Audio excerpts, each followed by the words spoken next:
नमस्कार, मैं हूं रिचा। इस वक्त की अहम खबर उत्तर प्रदेश के मुजफ्फरनगर से, जहां पर दंगा पीड़ितों के लिए बनाए गए राहत शिविर में रह रही एक 20 साल की लड़की के साथ बलात्कार का मामला सामने आया है। यह घटना मुजफ्फरनगर जिले के फुगना इलाके के जोगिया खेड़ी गांव की है। पीड़ित लड़की ने बताया कि दो युवक उसे कैंप से बाहर खींच कर ले गए और उसके साथ बलात्कार किया। इसके बाद आरोपियों ने पीड़ित लड़की को धमकी भी दी। बाद में पीड़ित के पिता की शिकायत पर पुलिस ने मामला दर्ज किया। लड़की की मेडिकल रिपोर्ट में भी बलात्कार की पुष्टि हो गई है। पुलिस ने बलात्कार के दोनों आरोपियों को गिरफ्तार कर लिया है। इस घटना के बाद इलाके में थोड़ा तनाव पैदा हो गया, जब लोगों ने इन आरोपियों को पकड़कर पुलिस के हवाले करने से पहले इनकी जमकर धुनाई की। मुजफ्फरनगर हिंसा पर बोलते हुए पूर्व बीएसपी नेता विजय बहादुर सिंह ने कहा कि ये राज्य सरकार की नाकामी का नतीजा है।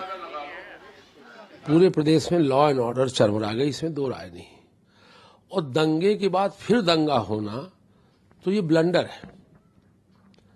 और जैसा कि अभी एक दिन चैनल में केपीएस गिल कह रहे थे कि जो पुलिस के उच्च अधिकारी हैं, जो एडमिनिस्ट्रेटिव अफसर के उच्च अधिकारी हैं, इन पे बहुत सख्त कार्रवाई लेनी चाहिए। और ये बड़ी शर्मनाक और बड़ी दुर्भाग्यपूर्ण स्थिति है। और इस स्थिति का कारण वहां का प्रशासन, वहां की चरमराती हुई राजनीतिक व्यवस्था है, इसमें दो राय नहीं। क्या कुछ हुआ, इस पर हमारे संवाददाता तनुमा बिस्वास ने बात की पीड़ित लड़की और उसके परिवार के सदस्यों से। अच्छा, फिर से एक बार बताओ, क्या हुआ था, कहाँ जा रहे थे? गोबर पात रही थी। मैं पीछे को आया, उन्होंने मुंह बोझ के ईख में ले गए। उन्होंने मेरे साथ जबरदस्ती की। आज तुम्हारे गांव से थे? जी हाँ, और गांव से थे, पर ये भी नहीं थे। पहले कभी तुमको मतलब आपको पहले कभी उन्होंने छेड़ा है या नहीं? पहले बार ऐसा हुआ? हाँ, मतलब पहली बार हुआ ऐसा। हाँ, ये जो दो लड़के थे जो आसपास के गांव से थे, इन्होंने पहले कभी आसपास आपने नहीं देखा कि आपकी लड़की को नहीं, अगर आपके गांव में भी छेड़ रहे थे या नहीं? ऐसा हमने पहले कभी नहीं देखा। हम तो बिल्कुल इज्जत के साथ में सही उसमें रह रहे थे। आप क्या सोचते हैं एक पिता होने के नाते कि महिलाओं के लिए और भी सुरक्षा होना चाहिए सरकार की? हाँ जी, और सुरक्षा होना चाहिए। महिलाओं के लिए खासकर सुरक्षा होनी चाहिए जी, ज्यादा से ज्यादा। हाँ जी। अच्छा जी। पर आप लोग और दोषियों को दंड मिलना चाहिए, जो गुनहगार हैं उन्हें दंड मिलना चाहिए। तो कड़ी कार्रवाई की मांग कर रहा है पीड़ित परिवार। उस बातचीत के लिए हम चल सकते हैं मुजफ्फरनगर में मौजूद अपनी संवाददाता तौनिमा बिस्वास के पास। तौनिमा, पहले से ही ये दंगा पीड़ित एक खौफ के साए में रह रहे हैं, वापस जाने को तैयार नहीं, और अब इस तरह की घटना हो जाती है, एक लड़की के साथ बलात्कार होता है। हालांकि आरोपियों को पकड़ लिया गया है, लेकिन इसके बाद क्या वहां फिर से आप तनाव देख रही हैं, और क्या कह रहे हैं ये लोग? क्या इनके मन में बैठा जो डर है वो और गहराया है?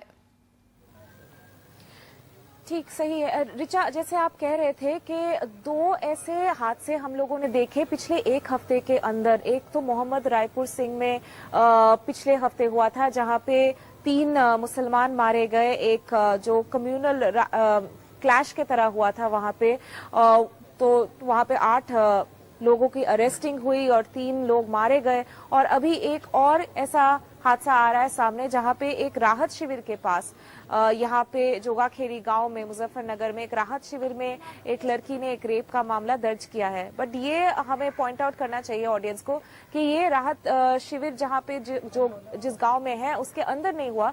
बाहर जब वो लड़की गई थी गांव के जस्ट बाहर कुछ पत्ते कलेक्ट करने के लिए, उस टाइम पे उसके ऊपर ये असॉल्ट हुआ, ये अटैक हुआ। और ये दो जो लड़के हैं वो उसके पास के गांव के ही थे, जिस गांव से वो लड़की ओरिजिनली बिलोंग करती थी। तो ये लड़के उसको जानते भी थे, पहले कभी छेड़खानी हुई नहीं, बट ऐसा एक हादसा अचानक से हो गया शुक्रवार को। और उसी टाइम पे उसकी एक छोटी बहन भी मौजूद थी वहां पे, 8 साल की एक लड़की, जिसने चिल्लाया क्योंकि उसको छोड़ के उसकी बड़ी बहन को वो लोग घसीट के खेत के अंदर लेके गए थे। तो उसने बाकी लोगों को आगाह किया, और बाकी जब गांव वाले आए और खेत के अंदर गए तब उन्होंने लड़कों को हाथों हाथ पकड़ा और पुलिस के हवाले कर दिया। तो एक और ऐसा हादसा एक ही हफ्ते के अंदर इस मुजफ्फरनगर डिस्ट्रिक्ट में हो रहा है। तो बाकी सारे लोग बहुत परेशान है, बट इस हादसे के बारे में वो लोग कह रहे हैं कि ऐसा नहीं है कि राहत शिविर जिन गांव में है वो सुरक्षित नहीं है या सुरक्षित महसूस नहीं कर रहे लोग। पर ये कह रहे हैं कि ये एक अकेला हादसा है, पर फिर भी ऐसे हादसे अगर होते रहे तो यहाँ पे टेंशन कंटिन्यू करता रहेगा। जिस तरह से यहाँ पे अधिकारी, एडमिनिस्ट्रेशन और पुलिस वाले भी चाह रहे हैं कि लोग अपने गांव में वापस चला जाए, उस प्रोसेस में एक इंटरप्शन, एक बाधा की तरह आ रही है।